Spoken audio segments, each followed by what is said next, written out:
Student, आज का हमारा टॉपिक है रदरफोर्ड मॉडल ऑफ एटम। तो लास्ट टाइम हमने किया था Rutherford alpha scattering experiment.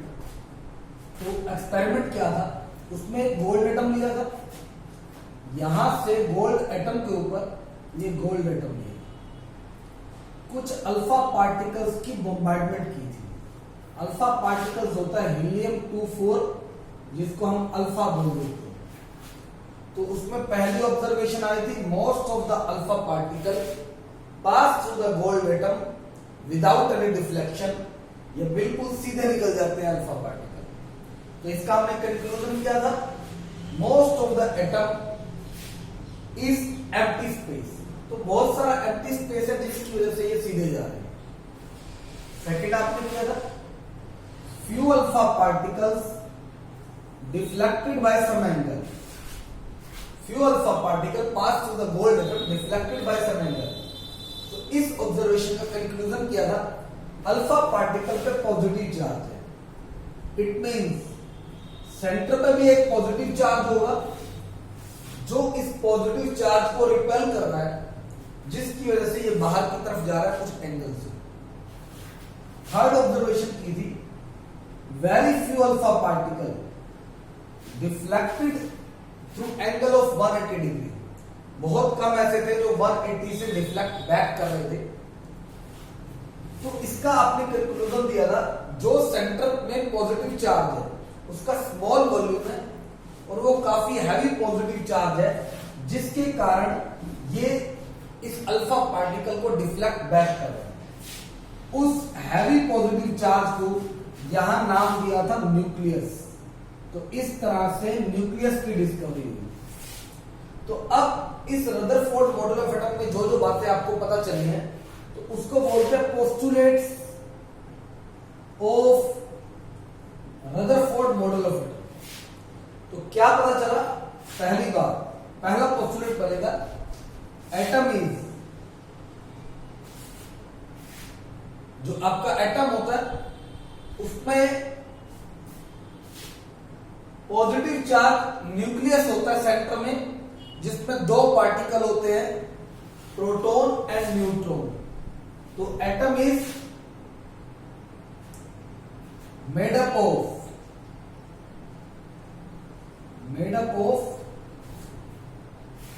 Yes, पहला आप कर दीजिए। सबसे पहला तो पता चला था एटम इलेक्ट्रिकली न्यूट्रल है, क्योंकि ये थॉमसन की बात थी तो हम पहले उसको कैरी फॉरवर्ड करते हैं। एटम इज इलेक्ट्रिकली न्यूट्रल, ये बात थॉमसन ने बता दी थी, इसने इस बात को मान लिया। Second, having positive charge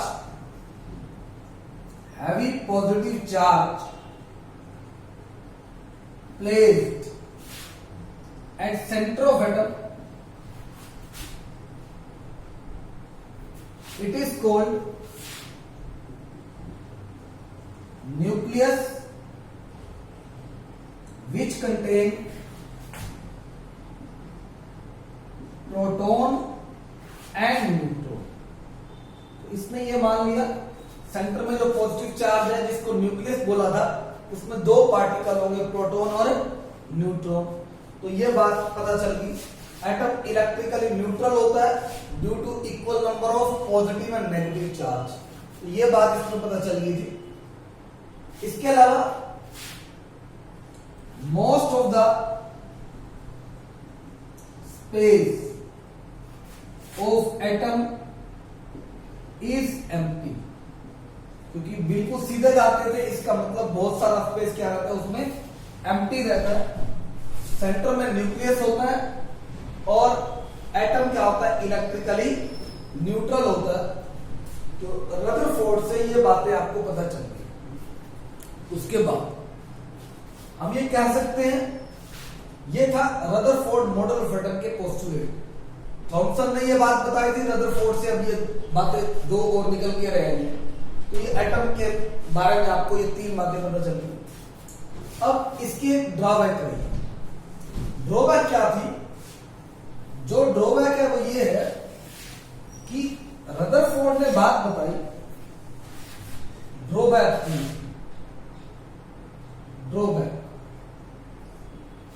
Rutherford ने कहा था इलेक्ट्रॉन होते हैं, न्यूक्लियस में सिर्फ दो ही पार्टिकल बताए हैं, प्रोटॉन और न्यूट्रॉन। इलेक्ट्रॉन चारों तरफ रिवॉल्व करते हैं लेकिन न्यूक्लियस से बाहर होते हैं। तो रदरफोर्ड ने एक बात बताई, electron revolve around the nucleus. Electron जो है वो न्यूक्लियस के अराउंड रिवॉल्व करता है और न्यूक्लियस के अराउंड जो है जब रिवॉल्व करता है तो कंटिन्यूसली उसके बाहर चक्कर काटता रहता है। तो रदरफोर्ड ने एक बात बताई, ये centre part of nucleus, electron इसके बाहर रिवॉल्व करता है। उसमें बताइए Rutherford, electron revolve, electron revolve around the nucleus, around the nucleus. ये बात बताई रदरफोर्ड ने। अगर इस बात को मान लिया जाए तो हम फिजिक्स की थ्योरी में देखें, जब भी एक चार्ज पार्टिकल सर्कुलर पाथ में रिवॉल्व करता है तो उस मोशन को बोलते हैं एक्सेलरेटिंग मोशन। तो अकॉर्डिंग टू